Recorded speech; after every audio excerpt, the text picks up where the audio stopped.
প্রতিবেশী শত্রু দেশের বিরুদ্ধে যুদ্ধ করার জন্য সৈনিক হিসাবে আমাদের রনি বাইরে পাঠানোর সিদ্ধান্ত নেওয়া হইল। এই শুনে সেনাবাহিনীর প্রধান কইল, যুদ্ধে সৈনিকের কাজ শত্রুদেরকে খতম করা, শত্রু পয়দা করা না।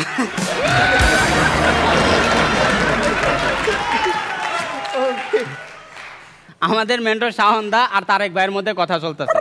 শাহনদা কইল, এই শোন, 1 এপ্রিলের দিন আমি যদি তোর একবার ঠকাই ফেলি বা তুই যদি আমার একবার ঠকাই ফেলোস, তাহলে কিন্তু পরবর্তীতে আর কেউ কাউরে ঠকাইতে পারবো না। কয় আচ্ছা।